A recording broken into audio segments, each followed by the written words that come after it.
When I was 15 years old, I almost died. As I was on the operating table, I left my body and followed a light. For the first time, I met my ancestors and all my relations. I was told it wasn't my time, and I was released back into my body with the thousands of robins. I woke up with the priest giving me my last rites. I had no idea how to process this experience and had no one to help me. I was a runaway, living on the streets of Calgary. After I almost died, I began to take some classes, and that is when I realized that I was dyslexic.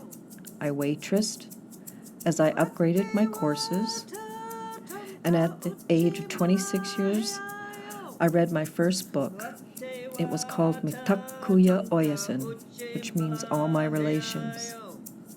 It helped me to begin to understand the sacred circle and the importance of a commitment to ceremony and ritual.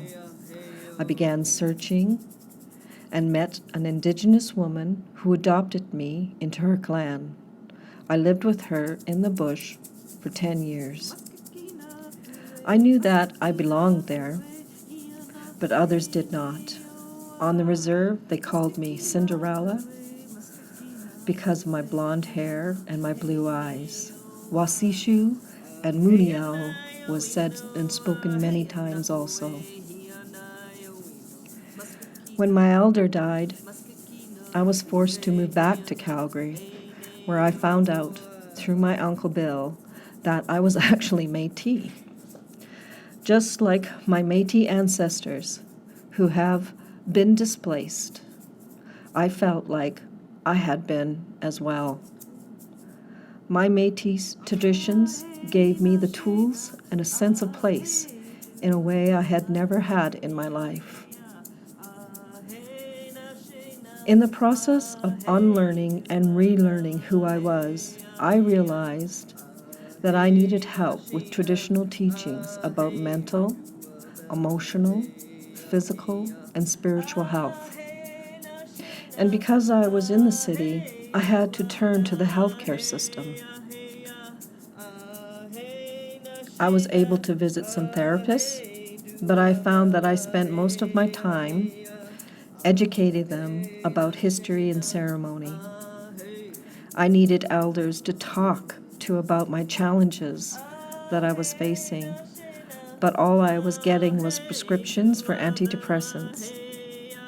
After living in the bush, the healthcare system just feels too big, too complex, too sanitized, too bleached.